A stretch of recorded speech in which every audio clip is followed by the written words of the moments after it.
Chapter 8, Quiz 3, okay?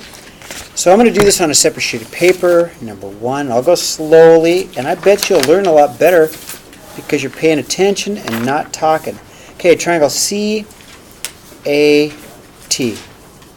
8 and 7. All right, I think the easiest thing to find first is this side right here, just by Pythagoras Theorem, okay? So I'm going to go 8 squared plus 7 squared equals, well, c squared, but it's really a little a squared. You can't see. Okay, so I'm really going to use Pythagoras Theorem. So a squared plus b squared equals c squared, right? 64 plus 49 equals a squared. 64 plus 49, turn on, clear. 64 plus 49, 113. Square root that. Yeah, 10.6. So 10.6. Okay, boom. Okay, and you can do that tomorrow. Okay, now, if you want to find an angle, you can find either angle T or angle C. I may as well find angle T. May as well. So you go to the angle, and then what you have to do is figure out what the name of the sides are. So here's my angle. From the angle, I know these two sides. I want to use these two sides because this one's a little bit inaccurate, okay? So let's use the ones we know. So this is my opposite side, and this is my adjacent. If I look up there, opposite adjacent is my tangent. So if I go tangent of angle T, it's equal to the opposite over the adjacent, okay? But if we need to find the angle, we use the inverse button. So we're going to go tangent inverse of 8 over 7. And I'm going to use my calculator, okay? Give you a second to catch up. So tan inverse on my calculator of 8 divided by 7 is about 48.8 degrees. Okay, so if I put that in my figure, it helps.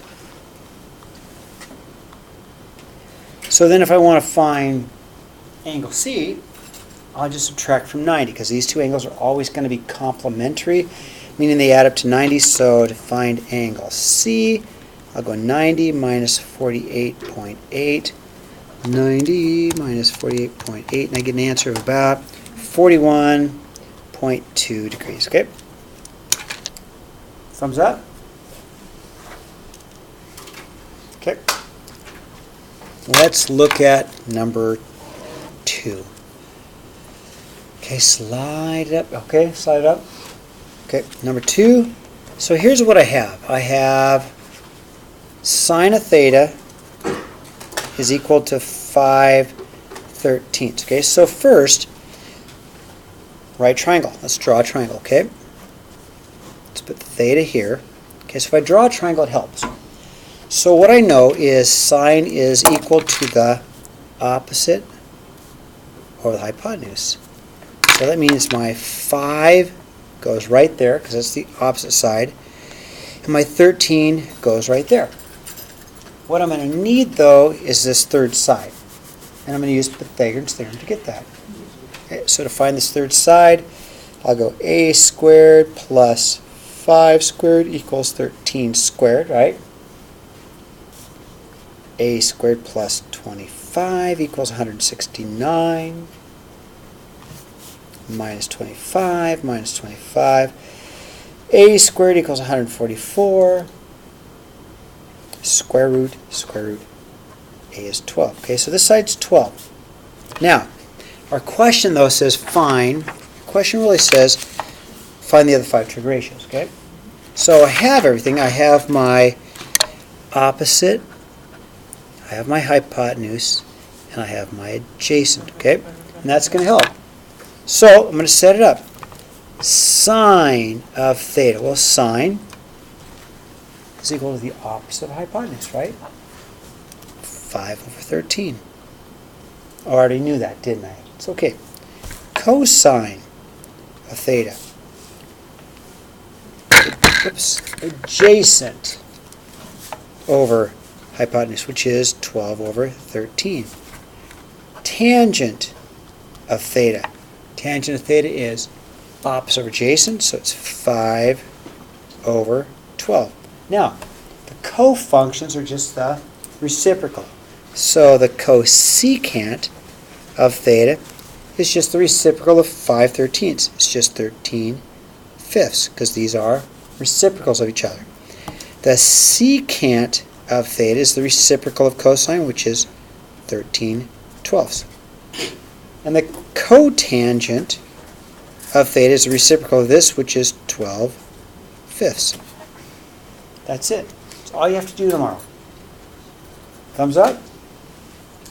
Okay. All right, I'm ready to turn the page. My page. Okay. Nikolai, tell me when you got it.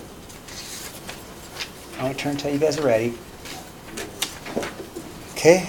And 3. Okay. 3. A, we've got 160 degrees. So, thank you, Katie. So if I have a 160-degree angle, which is about here, it's about there, to be a coterminal angle means it's going to be the same spot, but a full revolution. So if I were to take and spin this all the way back around and get right back to the same spot, it's like adding 360 degrees to this angle. That's all you have to do. So if I spin all the way 360, I'm at the exact same spot. So 540 degrees and 160 are coterminal angles. They're in the same exact location. Pretty sure it's 500. No, 520. Thanks, Rouge. Now, 3b deals with radians. Okay, so if I have pi force, which is about here, if I spin it all the way around 2 pi, that's all the way around, okay? 2 pi is one full revolution. So pi force is right there, okay? So if I added 2 pi to this, well, let's see. I'm going to need a common denominator. So I'm really going to have a pi force plus a 8 force pi, because the number 2 is also 8 force, but I did that so I'd have a common denominator. That's a 1 pi. So when I add the 2, I'll get a 9 pi force. These two angles are in the exact same location. That's what makes them coterminal. That's pretty easy. You can do that tomorrow, okay? Thank you. 4. You're going to learn much better by paying attention, not talking. Good job. No, 200 degrees. We're going to convert 200 degrees into radians. So we have a little formula. Make sure you have this formula. Formula is radians is equal to my pi over 180 times my degree. That's my formula. I'm going to highlight that, okay? That's my conversion formula. Okay? So, I'm going to go, in this case, my radian is equal to pi over 180 times 200. Okay? So I just plug my 200 in for my degree. Now that, as a fraction, is the same thing really as 200 over 180 pi. And I'm going to reduce this fraction, okay? 20/18 or 10/9. There it is. So these two angles are the same. 200 degrees and 10/9 pi are the exact same angle. One is in terms of degrees, the other is in terms of radians. Okay, now 5 is just going to go the other way around, okay? So we're going to convert 3 pi 8ths into degrees. So we've got another formula. Same formula, but just the reciprocal. It's the degree is equal to 180 over pi times my radian. Okay, that's my little mini formula. I'm going to make sure I have that for tomorrow. Easy little formula, right? Okay. So, to get this one, I'm going to go, all right, my degree is equal to 180 over pi times my radian, which is my 3 pi 8ths, right? Well, to simplify this, one of the first things I see is pi over pi. Pi over pi, so I can cancel pi over pi. And I'm just going to use my calculator and go 180 times 3 divided by 8. That's all I'm going to do is go 180 times 3 divided by 8. And I get an answer of 67.5 degrees. There it is.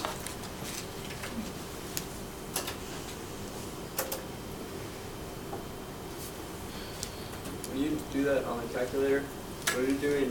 180 times parentheses 3. Yeah. Okay. Do you see it? Yep. Yeah. Good question. Okay. Should we do a 6? Okay. Should. Number 6. All right. So 6 says from the unit circle. Number 6. So I'm going to go tangent of 5 pi 4. So what I know about tangent is the tangent of any angle is equal to the y value over the x value, okay? So I know about tangent. So I find 5 pi 4ths there at 225 degrees. And the y value is negative square root of 2 over 2. The x value is negative square root of 2, so it's just this over this, which of course will equal 1. Yes, Ben? Will you be nice tomorrow and put the ones that are up there on the test, like Maybe. a wild card? No, you won't see a wild card. Negative square root of 2 over 2. Negative square root of 2 over 2, which of course is 1. Everybody agree with 1? You get something over itself, right? It's got to be 1. Everybody agree with 1? Okay, and 7. Sine of negative 60 degrees. Okay, sine is the y value over the r. On the unit circle, r is equal to 1. Okay, r equals 1. So let's go to negative 60 degrees. So if I do a rotation forward to 60 degrees, that's positive 60. But I'm going to rotate not positive 60, but negative 60 puts me right here. So negative 60 is at 300 degrees. So it's going to be my y value, which is negative square root of 3 over 2. So I'm going to go my y value, so I'm going to go negative square root of 3 over 2. I know the radius is 1. And of course it's divided by 1, it's the cell, same thing, so there it is, okay? Minus root 3 over 2, yeah. And number 8. Cotangent of 225 degrees. So cotangent is the opposite, or it's the reciprocal of tangent. So cotangent's the x over the y. So I go to 225 degrees. Same problem, isn't it? Here's 225. It's the x value over the y value. So it's negative square root of 2 over 2 over negative square root of 2 over 2, which is going to be 1 again, right? Negative square root of 2 over 2 over negative square root of 2 over 2, which is 1 again, okay? There you go.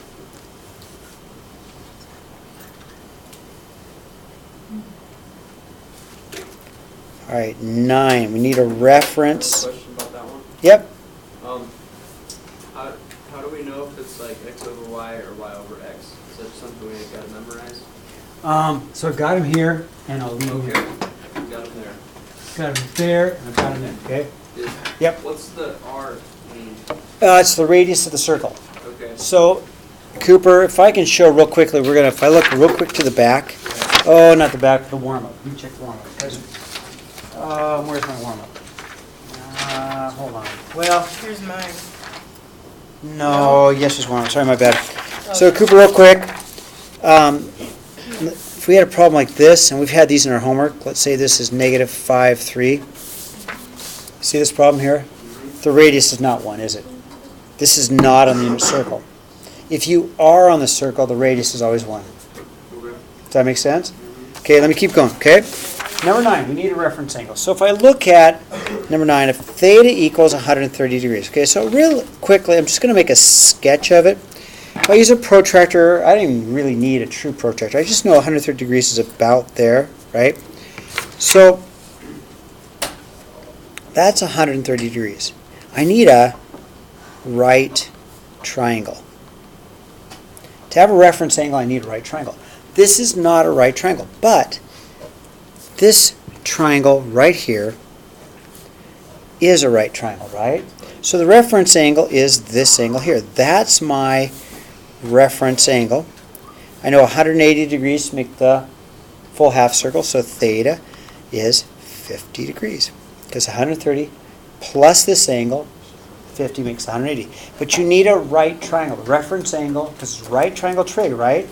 You can't make a right triangle out of this, that's why you need the reference angle, okay? Let's look at 10. Okay, 10 theta is 5 pi thirds, okay? So 5 pi thirds is here, okay? And we can get it on the unit circle, we can see it right there. 5 pi thirds, right? So 5 pi thirds is really this entire angle there, isn't it, right? So one of the things that can help you is this. We know it's also 30 degrees. You agree? You can see it. It's also 300 degrees. Yeah, you're ahead. You got the answer. You're totally right. Okay. So this is 5 pi thirds and 300 degrees are the same thing, right? So again, you can't make that a right triangle. This is not a right triangle, but you can make a right triangle right here, right? So if that's my right triangle, then my reference angle is there, which that is 60 degrees, but what I really want is pi thirds, okay? Because these two are the same angle, right? And I can even look at my unit circle and say, well, yeah, 60 degrees and pi thirds is the same thing, right? If you need an equivalent, it's on the circle, okay?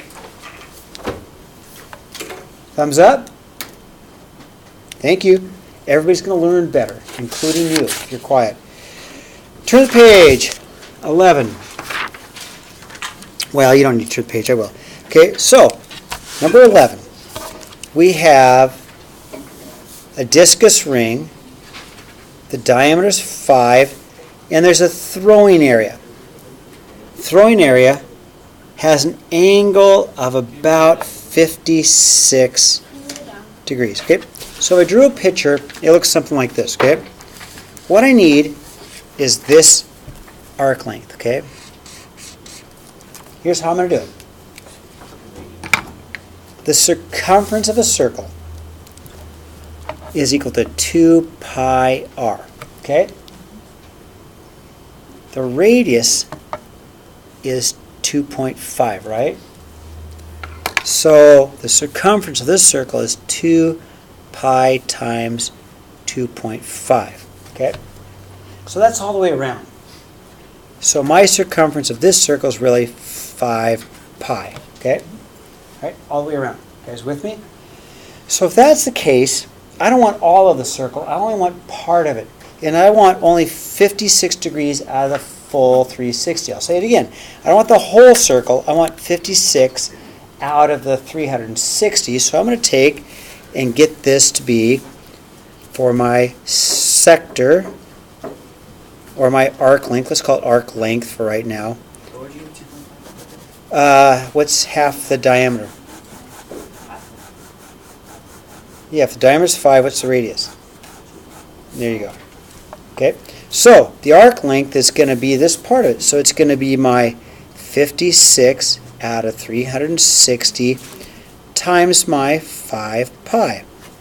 So what you do is this. You find out the entire circumference. I did that. And then you say, what fraction of my circumference do I have? A 56 out of 360 degrees. I'm just going to use my calculator. I'm going to go, okay, 56 times 5 pi divided by 360, and I get an answer of about 2.44, and that would be in terms of feet. Okay, that's not that hard. That's all math that you can do.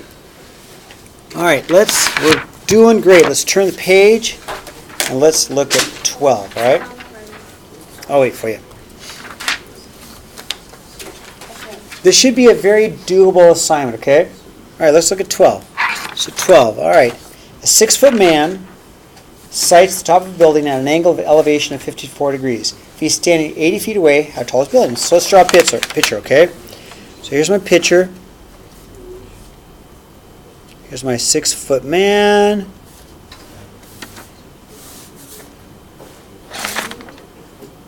This is 54 degrees, and he's 80 feet away. Now we've done this. We went outside, we did this exact same problem, okay? what I'm going to do is take a look at this triangle. Opposite over adjacent, right? And when I find this triangle's suspended 6 feet up, right? So when I get done finding out what x is, I'm going to add 6 feet. Because the triangle's really 6 feet up, right? So let's do the math. Here's my angle. Opposite, adjacent is tangent. So let's go tangent of 54 is equal to the opposite over the adjacent, all right? Let's multiply up the 80. Bring the 80 over here, so 80. Tangent of 54 is equal to x. So, all right, I can do that. I can do that. Okay, so I'm going to go 80. Tangent 54. Now I get an answer. I get 110.1. Did you do that on the calculator? I did. Oh wow, it's that. How do you do a not tangent of -1? The button. It's right under it. Just don't press the blue button. Oh, I see. Okay. Thank you, Mac. I never even realized that. That's okay. It's all good. Neither did I.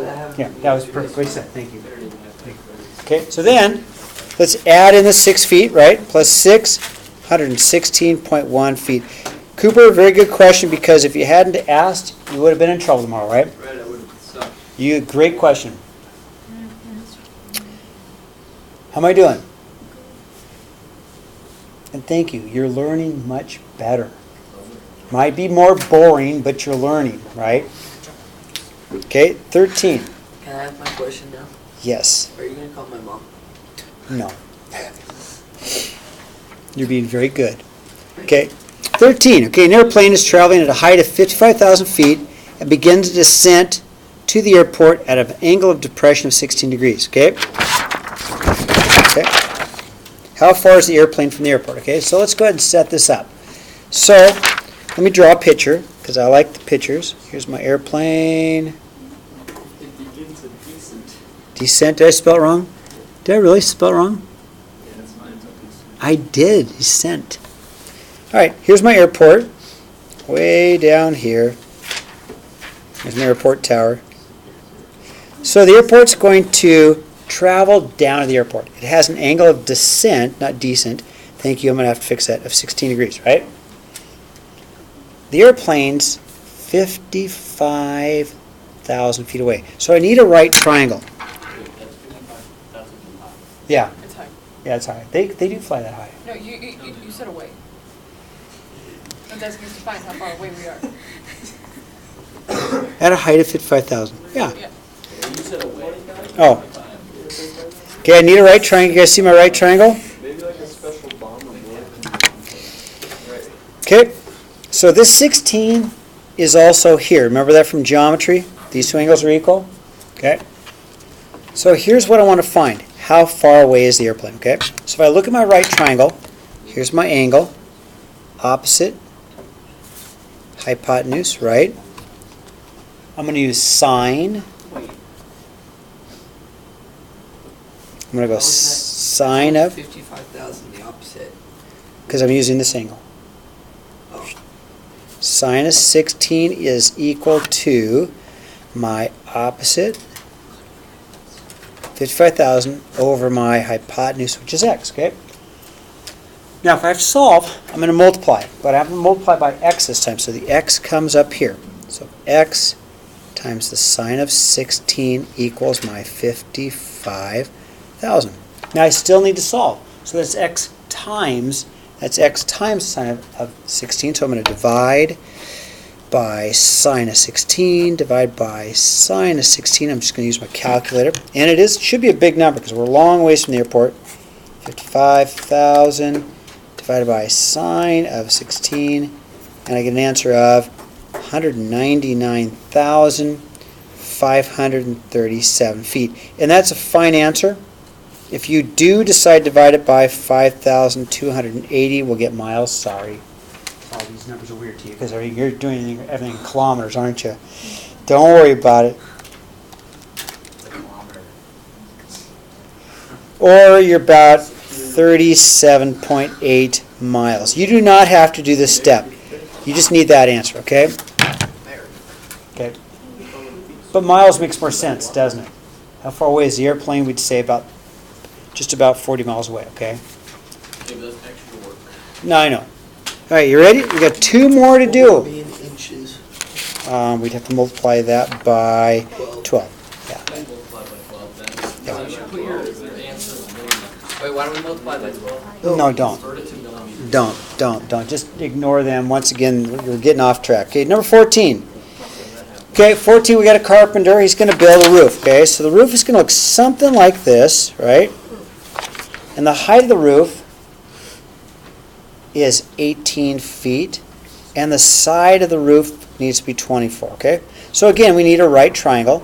What I'm trying to find is the angle of elevation, okay? So let's just look at our right triangle. So I'm only going to look at part of the triangle. I don't need the whole thing. I just need a right triangle. Okay? So opposite hypotenuse, which is sine. Can you slow down just a little bit? I can.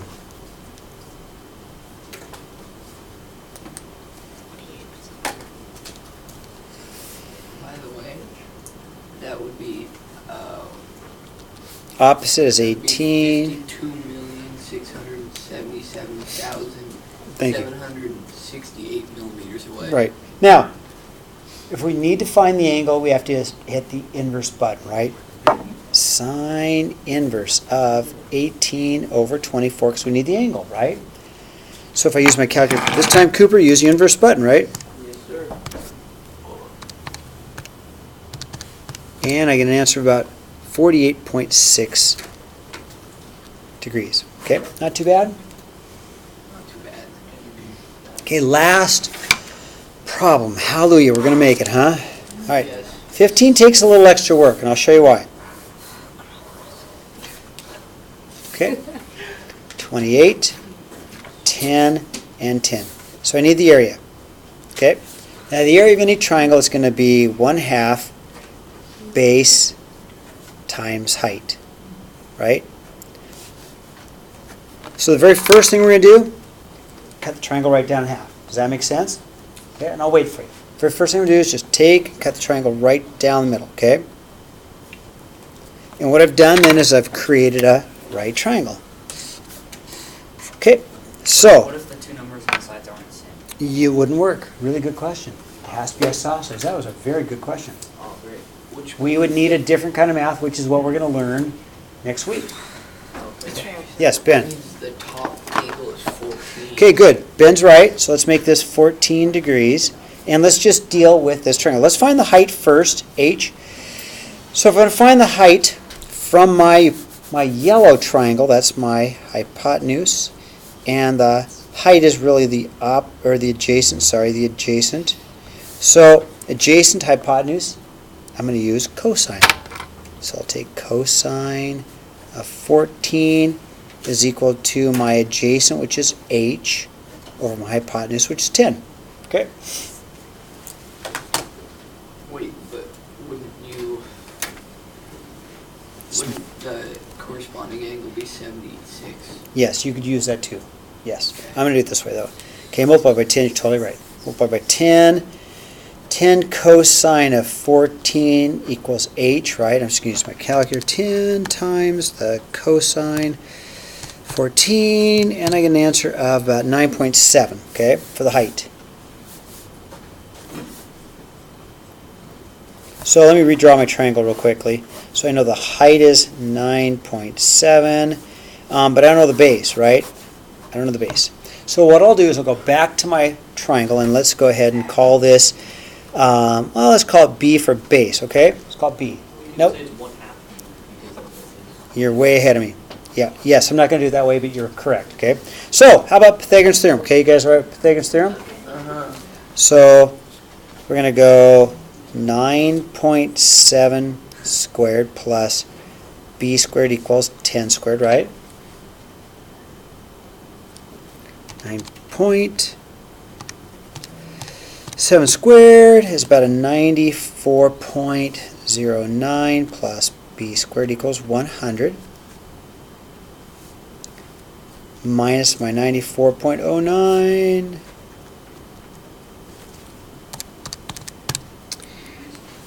b squared is about a 5.91.